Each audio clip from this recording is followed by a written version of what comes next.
Hey friends, welcome to Unmasking with Cindy and Sarah. Today we're just wrapping up our back to school series. So we are going to share our thoughts on the back to school series, some of the key things that we loved doing during the series, and then also a little bit of Q&A. We had some questions sent in, so we definitely want to answer those. As always, you can follow us on Instagram. Our website should be up very shortly. We're very excited Yay. for that. So we'll have a lot more tools and resources on there, but please follow us on Instagram at Unmasked Therapist for all of our content and where you can find the link as well to the pod. But we are just glad you're here. So I am going to, I guess first off, Cindy, what were some of your takeaways from the back to school series? A lot. I had a lot. I loved our guests. I was just thinking back to who all we've had. We had Kathy, where she talked about spreading awareness for autism for her son. We also had Kim, the parenting coach. We had my son, of course, on. We had Karen with Golden Paws Counseling, and we had Tessa Knickerbocker with her practice as well in San Angelo. Gosh, so many wise minds. Like I took away just little nuggets from each guest that we had on, and it felt really empowering to me because back to school has just always been that time that I get initially excited about it, but then have kind of dreaded it too. And a lot of it maybe is my own personal experience and, a neurodivergent child that I just felt like struggled to be understood and accepted. And so, now that he's in college and I'm trying to support him and he's just thriving and doing his thing, it was just interesting to kind of see it from the parent perspective and from the counselor perspective and from the mom perspective. So, yeah. What about you? Yeah, I loved that. I loved, I know you mentioned every single, speaker that we had, and I loved how we went through the lifespan. Oh, yeah. That was my favorite, is just every guest brought, a different perspective, where we were from, small kids, neurodivergent kids, Kathy talking about, her background, she has, 3 kids and 3 different stages in life and what that is like. I think that's really helpful for parents to kind of normalize, what they're going through. So that I loved that. I loved Tessa talking about the adolescent age and, kind of giving your child freedom to be who they are. Yeah. Without putting all those expectations. Um, Kim was just great talking Yes. about, I loved how instead of failure to launch, that they're just lost kids. So it's still hopeful. Lost And the resources that she had, I think, man, everybody was just so great. Your friend that came on. Karen. Yeah. Karen, yes, to discuss. I mean, the impact that, animals can have also, with just, I think for children in general, but I mean, just in general, how impactful that can be for the for back to school, for transitions, for all of that. And, Ethan, I have just I just love him. I have such a soft spot for him and for him to be so open and vulnerable and that surprised me. I mean, not his openness and vulnerability, but I did not know he was going to talk about the recovery program at Tech. We were just kind of flying by the seat of our pants with that one. And in hindsight, I'm so happy he did. I got so many responses from just, friends who were just so supportive. Other parents who are also maybe struggling with that or fearful of, okay, now my kid's in college and they have all this freedom. How am I managing my own anxiety with this back to school in a different way? So yeah, it really sparked a lot of questions. And I thought it was what I loved about it is he took the shame out of it by acknowledging his story. And I know you and I were like, we weren't even going to touch on any of that. Yeah. And we just really wanted him to come on and talk about. So for him to really own his story, which is I think so many people go through life and never own it. Like they never unmask. And I'm not saying, there are times where like you definitely need to protect yourself, but I think for him and his recovery, being able to share all of that and be so open, that was just amazing because, there's no shame. The shame is out, it's just part Yeah. of your journey. It's not who you are. It's just part of your journey and part of your story. And I thought that was Yes. really impactful. So I just loved every guest that we had. I loved, I did too. you know, um, just talking about all the different stages in life and Mm-hmm. which to me it's interesting because you said like the back to school, it's exciting, but the novelty does wear off, and then the Yep. anxiety, which brings me to our next series, Mm-hmm. is we are going to do our next series on anxiety. And so I think that just kind of flows Yeah. naturally because once the novelty has worn off with back to school and we have kind of set into, you know, everyday life, that's when some Mm-hmm. of those thoughts can come in and things can change. So I don't know. Absolutely. Absolutely. The honeymoon period is worn off, Yes. and here we are entering into October, and fall for me is just always a tricky one with, Mm-hmm. all of the things that we are responsible for, the events, Mm-hmm. the celebrations, the just all of it. And it feels to me like a really exciting time of year. I always tell my family like fall's my favorite season, and I just feel so like invigorated and da da da da da. But like also it's a hard season for me, if I'm being totally transparent. I feel my anxiety starting to creep up, and some of the anxiety is, related to just a lot of, of course, complicated family dynamics and things Mm-hmm. like that. Holidays can trigger some things, and then Oh some yeah. some of the anxiety is just like what I would call stupid. Like it's and that's me being kind of judgmental towards myself. I need to be more compassionate about that. But like anxiety about just, expectations and, oh, I have to make this like the perfect holiday season again, and I'm like, okay, I just got to let that go. It's just not going to. This is the first. Listen, holidays are rough. Like it's Yeah. exciting, get the tree up, all that. But then it's like, I mean, I posted that thing yesterday about being like the oldest daughter in the family because I feel like I'm the only daughter, like the only daughter Mhm. and the oldest, I guess. And so for me, it's funny because I've always been like with my brothers, like I feel like the spokesperson for the family, Yeah. like Yes. everybody kind of goes through me. They ask me questions about each other and all that. And I'm Mm. like, you know what? This year, like it's about my child. I'm not Mhm. going anywhere for the holidays. Mm-mm. I'm staying at my house. I Yeah. will come see you after. Yep. Okay, but we're doing Santa at my house. I'm not lugging all my stuff in Yep. the car. I'm not doing it anymore. My daughter needs it here. I've done that for everybody the past 5 years. I've had to Yes. drag all this stuff. I'm not doing it. I'm doing it at my house. Mm-mm. But yes, it brings I feel like holidays, it's so fun and magical. But I think as moms and women, Mhm. um, it's a lot of expectation. Yes, it And is. I'm done. I'm finished. I'm finished, Not folks. doing it anymore. If it's Not bringing me doing it. anxiety, I'm gonna have to say no. I'm gonna have to say no. Mm-hmm. So I'm really excited for this series because Me too. we have a lot of diversity in terms of things that brought anxiety to the table, how it showed up. Mm-hmm. Some of our guests have lived with it as long as they can remember. Some of our guests, it was a later onset in life. So just different perspectives about how we can work with the anxiety. So I'm really excited about that. But also, switch gears, we had some questions about the pod, and I'm excited. I'm excited to answer them and talk a little bit more about it because Sarah, I think back to us starting this a few months ago and just what we've learned and how we're growing and how I we're, know. learning to work with this whole thing. And, we're getting our groove, we're getting our flow. So We it's are. really, I'm trying not to say after everything, guys.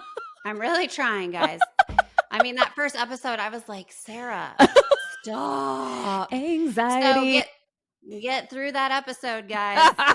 We say and then we'll just move forward. Gosh, But we're so hard on ourselves, aren't we? We just like can go and pick it apart. And I'm glad you brought that up actually, because it's like I think about all the newness, and like whenever I do something new, I just have this like expectation for myself that I have to like get it right. And again, it's the recovering perfectionist part of me.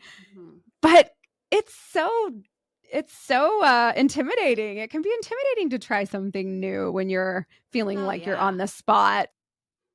Yeah, and when you're just kind of sharing it with Yeah. everybody, and Like like here your I whole am.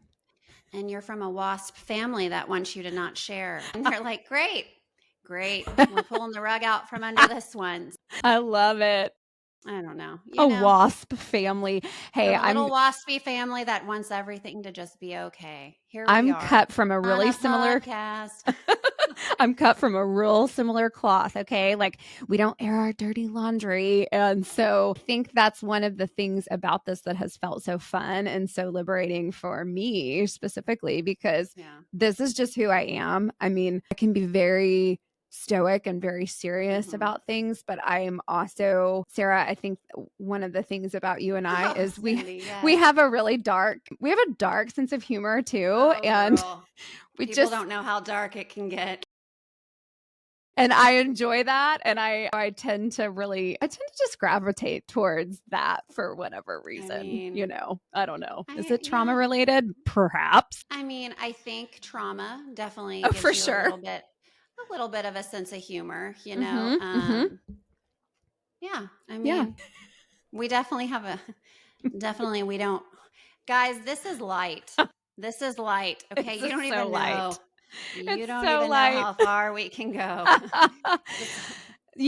There was a question that we got and somebody asked, and I'm going to actually join these two questions together. One of the questions was, what is the hardest part about being a therapist and how are you managing it all? And I kind of chuckled when those questions came in, because the hardest part, I think, for me about being a therapist, I don't think I could sum it up to just one thing, tend to get really, really critical, but like, because I know so much about mental health and the onset of things and why things are happening, I will hold myself sometimes to this standard that I should have this figured out. And why? Because I know about this and because I do this for my job, why am I struggling with something, in my personal life that I should know the answer to, I guess. So I think for me, that can be the hardest part, is like knowing so much about it, but not being able to get it figured out on a personal level, just that I'm holding myself to this ridiculous standard. And as far as managing it all goes, guys, friends, humor. And I am really trying so hard to take more things off of my plate and do only the things that spark joy in me. And this is one of them. So, yeah. Nice. What about you, Sarah? Hardest part of being a therapist is being a child therapist and having a child that struggles. That has been hard for me, but I have also seen the power in how I've advocated for my child and how she is really doing, like, she's thriving in kindergarten, which we have not had that experience. In some of the past schools and programs she has been in. And so for me, it has paid off. And I mean, every day is a new day. But the fact that I have advocated for this child because I was aware of what she needed and I listened to my mom gut, which I'm telling every mom out there, you know your child the best. Listen, if you think something is not right, go to the next specialist because you know your child. Because a lot of times I feel like we're dismissed for things, and it's not at fault to, doctors and stuff, but I just think they don't get to see your child the way you do. So I think for me, I was really hard on myself because I expected all of the strategies I know that I teach other parents to work for my child, but I was really thrown for a loop because my little unicorn is she's a wild card, and she definitely she's a special one, but she does not fit the boxes and the Mm-hmm. books and all that I've read. It's like we put little from here, there, everywhere. So that has been difficult. And then for me, what's hard is seeing my little clients that I see now that I've been with for like 3 and 4 years, seeing them struggle. Like I Mm-hmm. take that home with me and I think about these little kids. I love Yeah. all of them so much. And I get like a mama bear instinct where I just like want to go up to their school and like fix it all, but I can't. But it's hard because I take it home with me because I love them all. They're just like, Yes. I don't know, they're like my kids too. And so that has been hard managing it all. If anyone figures out how to manage it all, let me know because Please guys, tell I'm me. barely hanging on, This is fun for me, but like managing it all, I don't know. My self-care is watching, like right now I'm watching the Menendez brothers. I just finished the Mormon Hulu show, I'm starting but that this I'm like into weekend. those oh my gosh. And let me Yeah. tell you, I mean, that we could do we are going to Yes. do a series Unmasking on the Menendez brothers. just on unmasking cults, all of it. But like, Yes. how do I manage it? I watch shows about really, really effed up people and it makes me feel like I got it together a little bit. So, Oh my that's God. probably what I do. Yeah, no, and I I don't know. appreciate you saying that about your daughter as well, because I think that that's one of the things that, I have thought about a ton is, of course, I gravitated towards the mental health profession because of my own life experience. Mm-hmm. And then when I started really getting in the thick of things with Ethan, I felt a lot of shame as a mom. Here I am, Mm-hmm. I'm in private practice and I'm working in this. Like I'm in this up close and personal, both at home and in the workplace. And for a long time, I felt like kind of maybe fraudulent. Like, who am I? Who am I to Mm-hmm. be sitting here holding space for parents of children who are struggling with substances or their mental health whenever my child is struggling as well? Where did I go wrong? How credible am I as a therapist? And I can only say with time now and lots of work and self compassion in my own therapy, like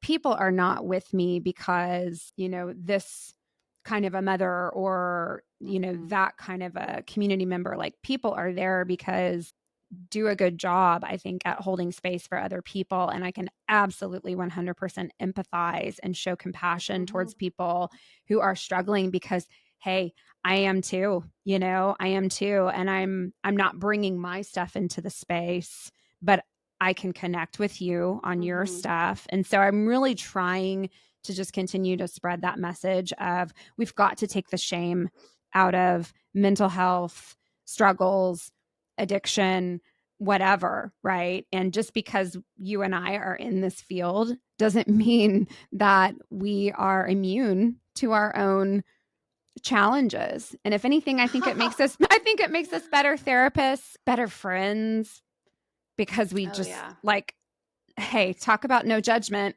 I have none. I have none. Not with no. I don't have it. Look, we're all doing the best we can. But yes, with Yes. Yes. yeah, it's hard. It's hard. But yeah, It is I hard. appreciate you saying that too because there's so much shame being a mom. So much Yes. shame and so much pressure. Shame minefield. Oh yeah, which then leads to the anxiety. Yeah. Which was funny. You Yeah. were saying, we have talking about people who just, didn't have it, Yeah. and then it came because of certain situations. And I'm sitting here like, but your two hosts have had it since the day we were born. We came into it. The It was calmest it ever was for me was in utero. I mean, I came out and I was like, oh man, I slept. My mom always says I slept like, she asked them, like, I was born, I guess, in like the afternoon and it was uh-huh. like midnight. And they're like, where's, I'd like to see my baby because they would take your baby away. They're Yeah. like, she's still sleeping. And it's like, I knew. You sleep, girl, because once you're up, party is on. Let's get this party started. Anxiety. So yes, Oh my God. this is our series, Cindy. We are Oh, going to it's rock our this. series. I love it. I love it. I love it. One final question was about our friendship. And we've talked a little bit about it before, how we met in grad school. I had my first class with you. Was it Lifespan? I don't really remember, but all I remember. It was theories. Theories. Oh, yes, yes, No, yes. it was Lifespan. No, it was like we had two. We had Lifespan and Theories.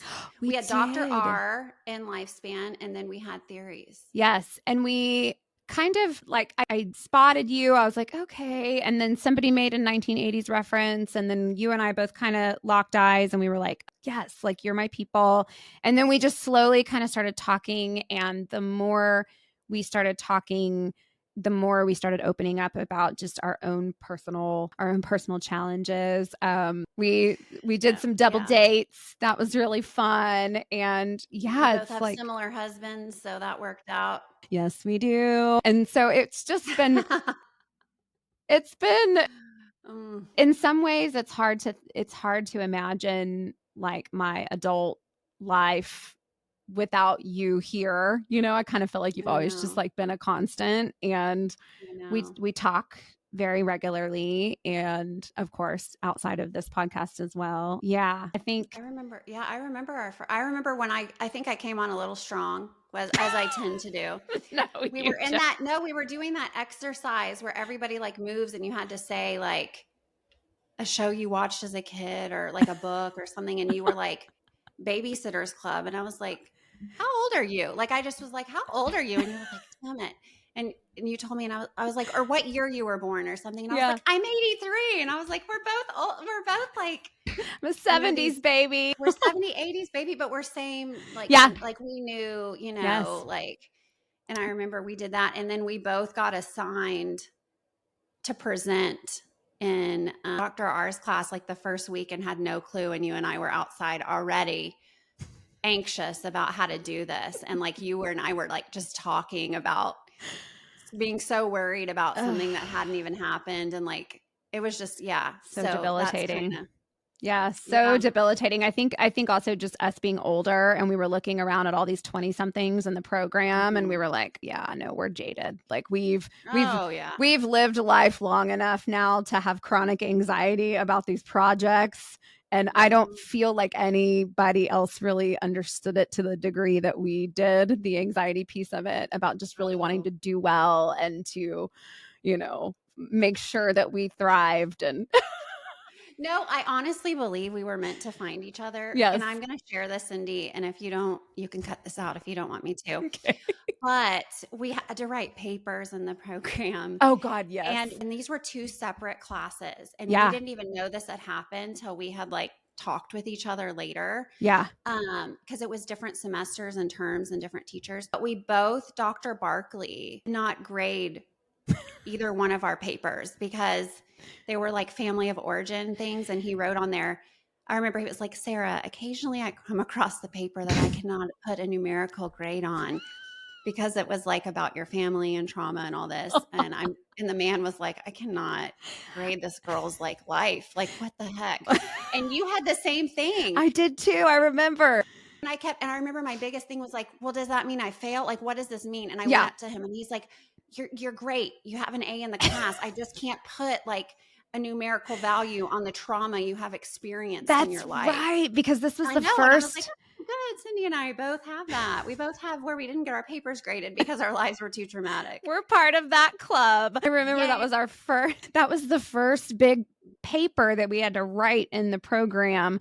And I was so anxious and doubting my writing skills and fretting. And I remember taking out the paper and I looked at it and there was no grade written on it. And I was like, I'd missed the whole point of the assignment. I failed this. And he wrote a similar thing. Like, sometimes there are no words for the feelings that I'm experiencing after reading about your life. And I'm like, well, so what do you mean? Like, did I pass or fail? I know. Did you put some numbers for someone for me to call? Is Exactly. it? So I think, I don't know, would you call it a trauma bond? A really positive trauma bond for friends? I think we bonded, and then we went away to Taos, and that was a fun experience. Yes. I know. You That and was I, beautiful. all the other girls stayed back, and you and I stayed in town, and Yes, just had we a went day. shopping, and then we went to that club with We those went to a 20-year-old, nightclub. and we were in Birkenstocks, and we had gift bags for our families. And Plastic everybody else was like sacks. young, not married. And here we are with our Birkenstocks and plastic sacks. Yes. Just clubbing it up. Clubbing it up in towels. Oh my gosh. Well, I'm loving it so far. I'm loving the podcasting. It's super fun, and Me too. it's exciting to just grow and to continue. Our website should be finished soon. We took some really fun pictures for our new cover. We're just having so much fun with it, I and know it is fun. learning so much too. Yeah, I love it. Yes, I'm we're ready excited. for anxiety. I'm ready for the Ready? anxiety series. Bring on anxiety. Well, thanks Yeah. everybody for tuning in today for this really brief but fun day. And we will see you back next week for anxiety. Yay.